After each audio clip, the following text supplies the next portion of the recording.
Hello అండి, నమస్తే అందరికీ. ఈరోజు నేను చాలా టేస్టీగా చింతపండుతో చారు, వెల్లుల్లి చారు చేసి చూపిస్తున్నాను. ఇది చాలా చాలా టేస్టీగా ఉంటుంది. ఏం చేసుకోకపోయినా పర్వాలేదు, ఈ ఒక్క ఐటెంతోనే కడుపు నిండిపోతుంది, అంత బాగుంటుంది. ఇక్కడ 1 టీ స్పూన్ నూనె తీసుకున్నాను. ఎండుమిర్చి చూస్తున్నారు కదా, 1 టీ స్పూన్ ఆవాలు, 1 టీ స్పూన్ మినప్పప్పు, 1 టేబుల్ స్పూన్ జీలకర్ర, 1/2 టీ స్పూన్ మెంతులు.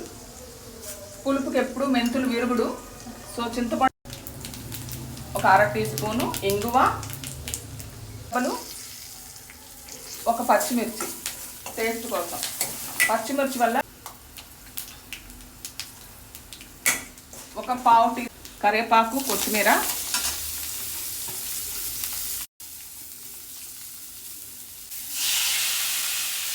ఒక టొమాటో సన్నగా స్లైసింగ్ చేసుకున్నాను.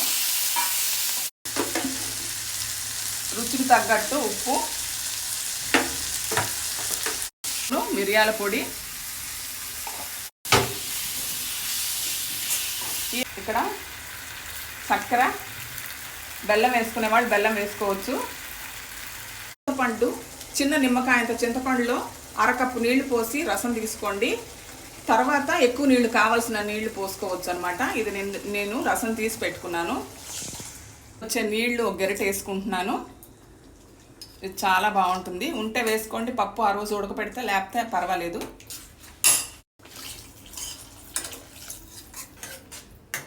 ఇప్పుడు మీకు కావాల్సిన నీళ్లు పోసుకోవచ్చు. నేను 1 గ్లాస్ నీళ్లు పోసాను.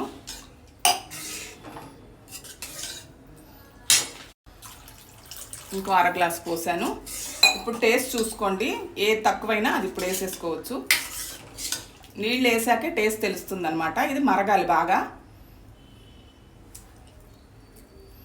నాకు ఉప్పు తక్కువైంది.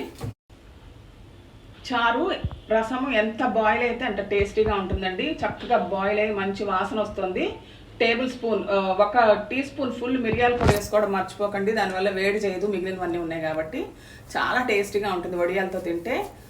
Thank you for watching.